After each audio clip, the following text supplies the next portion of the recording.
नमस्कार दोस्तों, आप सभी का हमारे इस यूट्यूब चैनल पर स्वागत है। आज हम एक नया टॉपिक देखने वाले हैं एंजाइना पेक्टोरिस के बारे में। इस वीडियो में हम एंजाइना पेक्टोरिस के फीचर्स, उसकी डिटेल जानकारी इस वीडियो में लेने वाले हैं। इस वीडियो को शुरू करने से पहले हमारे इस चैनल को सब्सक्राइब कर लीजिए और नीचे दिए गए बेल आइकॉन को दबाइए, जिससे कि आने वाले वीडियोज़ की नोटिफिकेशन आप तक पहुँच सके। यहाँ पर सबसे पहले देखेंगे कि एंजाइना पेक्टोरिस के फीचर्स क्या हैं।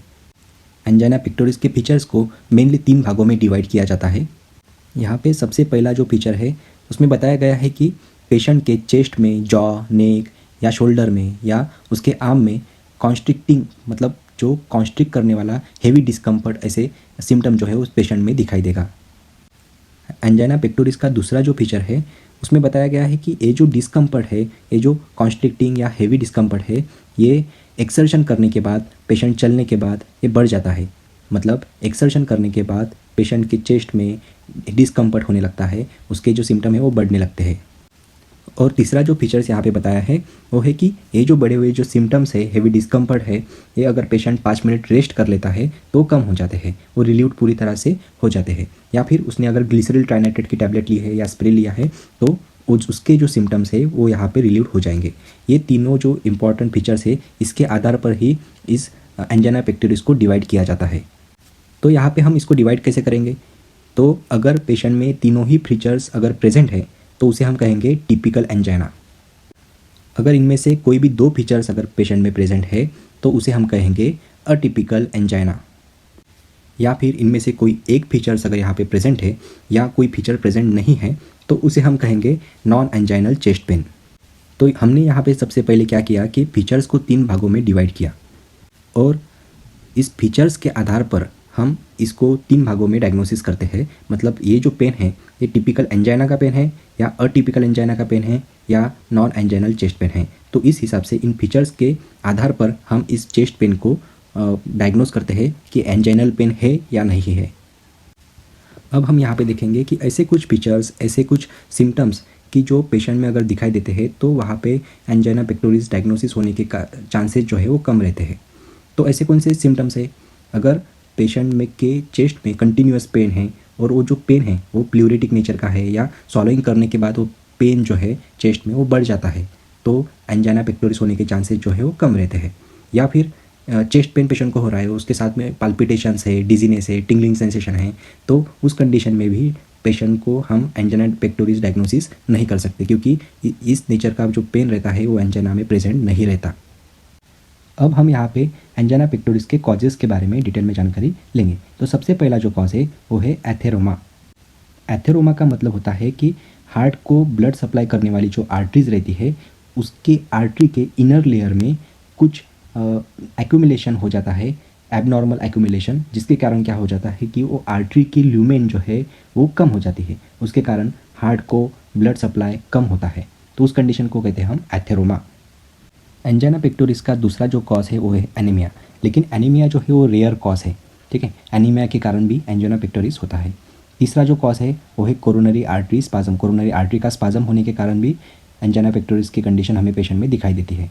चौथा जो कॉज है वो है एएस। एएस का मतलब होता है एओर्टिक स्टेनोसिस के कारण भी एंजाइना पेक्टोरिस जो है वो पेशेंट में दिखाई देता है। और सबसे आखिरी वाला जो कॉज है वो है टैकीअरिथमियास। टैकीअरिथमियास के कारण भी पेशेंट में एंजाइना पेक्टोरिस की कंडीशन हमें दिखाई देती है। अब हम यहाँ पे देखेंगे टाइप्स ऑफ एंजाइना। एंजाइना के टाइप्स हम यहाँ पे देखने वाले हैं। एंजाइना पेक्टोरिस के मेनली 4 टाइप होते हैं, तो एक एक करके हम एक एक टाइप को डिटेल में यहाँ पे देखेंगे। तो सबसे पहला है स्टेबल एंजाइना। तो स्टेबल एंजाइना में क्या होता है कि पेशेंट को जो चेस्ट डिस्कम्फर्ट है, चेस्ट पेन है, ये क्या होता है कि इंड्यूस बाय एफर्ट, कुछ काम करने के बाद, एक्सर्शन कम करने के बाद ये बढ़ जाता है, लेकिन रिलीव्ड बाय रेस्ट। इसका मतलब है कि आराम करने के बाद, 5 मिनट आराम करने के बाद जो पेन है, जो डिस्कम्फर्ट है, चेस्ट डिस्कम्फर्ट, वो कम हो जाता है। इसका जो प्रोग्नोसिस रहता है वो अच्छा रहता है। इसके बाद में जो दूसरा टाइप है उसे हम कहते हैं अनस्टेबल एंजाइना। अनस्टेबल एंजाइना में क्या होता है कि पेशेंट का जो चेस्ट डिस्कम्फर्ट है, चेस्ट पेन है, वो कम से कम एक्सर्शन करने के बाद भी बहुत ज़्यादा बढ़ जाता है। और कभी कभी तो ऐसे होता है कि पेशेंट रेस्ट कर रहा है लेकिन फिर भी उसको चेस्ट डिस्कम्फर्ट हो रहा है। तो ये फीचर जो है ये है अनस्टेबल एंजाइना के, कि कम एक्सर्शन करने के बाद या रेस्ट करते समय भी पेशेंट को चेस्ट डिस्कम्फर्ट होता है, तो उसे हम कहते हैं अनस्टेबल एंजाइना। और इस अनस्टेबल एंजाइना में मायोकार्डियल इंफ्रैक्शन की रिस्क जो है वो बहुत ज़्यादा हायर रहती है। एंजाइना पेक्टोरिस का तीसरा जो टाइप है वो है डेक्यूबिटस एंजाइना। डेक्यूबिटस एंजाइना में क्या होता है कि पेशेंट का चेस्ट पेन जो है, चेस्ट डिस्कम्फर्ट जो है, ये प्रेसिपिटेट होता है बाय लाइंग फ्लैट। फ्लैट सोने के बाद पेशेंट का चेस्ट डिस्कम्फर्ट जो है वो प्रेसिपिटेट होता है। ये रहता है डेक्यूबिटस एंजाइना में। चौथा जो टाइप है वो है वेरिएंट एंजाइना। वेरिएंट एंजाइना में क्या होता है कि this type of angina is cause by coronary artery spasm. Coronary artery spasm होने के कारण ये एंजाइना पेक्टोरिस का ए टाइप हमें दिखाई देता है, लेकिन ये रेयर कंडीशन है। ठीक है, तो यहाँ पे हमने देखा 4 type of angina pectoris: stable, unstable, decubitus और वेरिएंट एंजाइना। यहाँ पे हम कुछ टेस्ट देखेंगे कि जो एंजाइना पेक्टोरिस की कंडीशन में की जाती है। तो सबसे पहले जो टेस्ट है वो है ईसीजी। ईसीजी यूजुअली नॉर्मल रहता है, लेकिन कुछ कंडीशंस में एसटी डिप्रेशन जो है वो हमें ईसीजी में दिखाई देता है, या फिर फ्लैट और inverted T wave. T wave जो है वो फ्लैट रहती है या कभी कभी इन्वर्टेड रहती है, जो कि इस्चीमिया का साइन रहता है। और science of past MI, ECG में साइंस ऑफ पास्ट एमआई जो है वो हमें दिखाई देते हैं एंजाइना पेक्टोरिस की कंडीशन में। एंजाइना पेक्टोरिस की कंडीशन में हमें कुछ ब्लड टेस्ट भी करने होते हैं, जैसे कि CBC, urea, electrolytes, thyroid function test, lipid, HbA1c to diagnose diabetes mellitus. इसके बाद में कुछ 2D इको, चेस्ट एक्सरे भी इसके बारे में हमें कंसिडर करना होता है। और IHD को कंफर्म करने के लिए, इस्चेमिक हार्ट डिसीज़ को कंफर्म करने के लिए भी हमें जो इन्वेस्टिगेशन की ज़रूरत होती है वो हमें यहाँ पे करनी होती है। इसके बाद हम यहाँ पे सबसे इम्पॉर्टेंट जो पार्ट रहता है किसी भी डिसीज़ का वो है management of angina pectoris. Management का सबसे पहला पार्ट है एड्रेस एक्सासर्बेटिंग फैक्टर्स। जो इस डिसीज़ के एक्सासर्बेटिंग फैक्टर्स है उसको सबसे पहले तो हमें ट्रीट करना होता है। जैसे कि एनीमिया है तो एनीमिया को करेक्ट कीजिए, टैकीकार्डिया या थायरोटॉक्सिकोसिस, इन कंडीशन को हमें एड्रेस सबसे पहले करना चाहिए। यहाँ पे मैनेजमेंट का दूसरा सबसे इंपॉर्टेंट पार्ट है secondary prevention of cardiovascular disease. Cardiovascular disease को प्रिवेंट करने की सेकेंडरी प्रिवेंशन जो है हमें करना चाहिए। उसके लिए हमें क्या करना होगा? सबसे पहले है कि स्टॉप स्मोकिंग। स्मोकिंग को स्टॉप कीजिए, एक्सरसाइज एडवाइस कीजिए पेशेंट को, डाइटरी एडवाइस जो है वो डाइट के बारे में डिटेल में जानकारी दीजिए, optimise hypertension and diabetic control. तो हाइपरटेंशन को और डायबिटीज़ को कंट्रोल में रखना है। दूसरा 75 mg aspirin daily if not contraindicated. अगर कॉन्ट्राइंडिकेटेड नहीं है तो 75 mg एस्प्रिन डेली पेशेंट को चालू करना है। तीसरा है एड्रेस हाइपरलिपिडेमिया के कंडीशन को एड्रेस करना है। और चौथा है कि अगर पेशेंट को डायबिटीज़ है तो यहाँ पे एसी इनिबिटर्स को हमें कंसिडर यहाँ पे करना होगा। एंजाइना पेक्टोरिस के मैनेजमेंट में पांचवा जो प्रिवेंशन यहाँ पे बताया है वो है ग्लिसरील ट्राइनाइट्रेट, जिसे हम GTN बोलते हैं। उसका स्प्रे या सबलिंगुअल टैबलेट जो है हमें पेशेंट को देनी चाहिए। और अगर उसका डिस्कम्फर्ट या चेस्ट पेन जो है वो कम नहीं होता तो 5 मिनट के बाद उसको फिर से एक डोज हम यहाँ पे दे सकते हैं। और 2 डोज देने के बाद भी अगर पेशेंट को उसका जो चेस्ट डिस्कम्फर्ट है वो कम नहीं होता तो कॉल फॉर एम्बुलेंस को कॉल करना चाहिए, उसको हॉस्पिटलाइज करना चाहिए। लेकिन GTN का जो साइड इफेक्ट है यहाँ पे हेडेक है और BP जो है वो सीवियरली कम हो जाता है। तो हाइपोटेंशन की कंडीशन अगर पेशेंट में है तो उस कंडीशन में हम यहाँ पे यूज़ इसको नहीं कर सकते। एंजाइना पेक्टोरिस के मैनेजमेंट में सबसे इंपॉर्टेंट पार्ट जो है वो है एंटी एंजाइनल मेडिकेशंस। और इस मेडिकेशंस में सबसे पहला जो ग्रुप आता है वो है बीटा ब्लॉकर्स। तो आप कमेंट करके मुझे बताना है कि सारे के सारे बीटा ब्लॉकर्स के नाम क्या है। तो फॉर एग्जांपल हम यहाँ पे देखेंगे एटेनेलॉल 50 mg BD।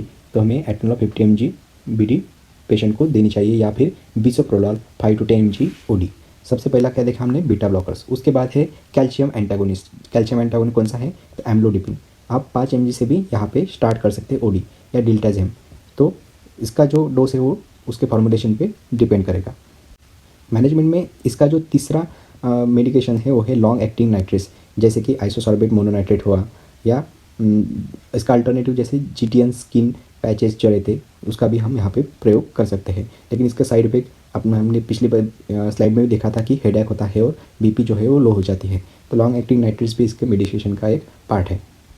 अगर एंजाइना पेक्टोरिस की कंडीशन है और पेशेंट के हार्ट रेट जो है, पल्स रेट जो है बहुत ज़्यादा बढ़ गई है, टैकीकार्डिया की कंडीशन है, तो ऐसी कंडीशन में हम इस ड्रग को यूज़ कर सकते हैं इवाब्रेडिन। इवाब्रेडिन क्या करता है? तो हार्ट रेट को कम कर देता है, रिड्यूस कर देता है, और इसका BP पे मिनिमम इम्पैक्ट जो है वो रहता है, तो ज़्यादा BP कम नहीं करता। तो लेकिन इसकी कंडीशन ये है कि patient must be in sinus rhythm, patient sinus rhythm में ही होना चाहिए। और आप इसको 5 mg BD में स्टार्ट कर सकते हैं। लेकिन अगर बहुत ज़्यादा एल्डरली पेशेंट है तो हमें 2.5 mg से ही स्टार्ट करना चाहिए। इसके बाद का ड्रग है रैनोलाजाइन।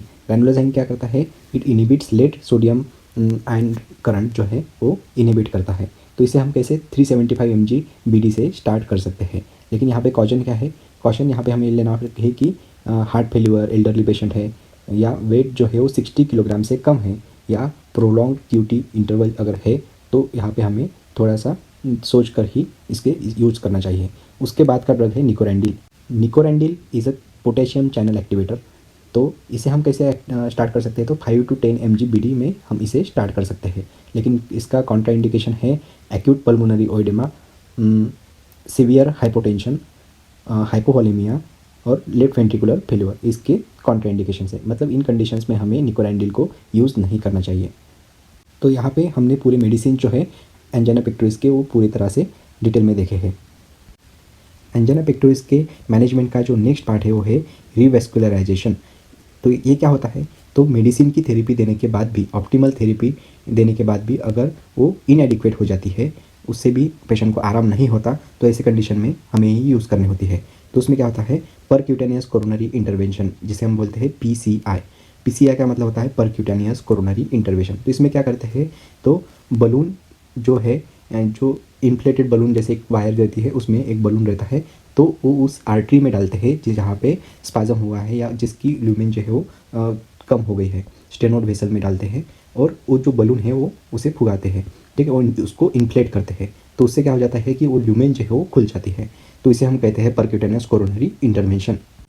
तो यहाँ पे हमने एंजाइना पेक्टोरिस के बारे में पूरी डिटेल में जानकारी आपको बताई है। एंजाइना पेक्टोरिस के फीचर्स, कॉजेज़, उसके मैनेजमेंट, उसकी इन्वेस्टिगेशन सब हमने यहाँ पे कवर किया है।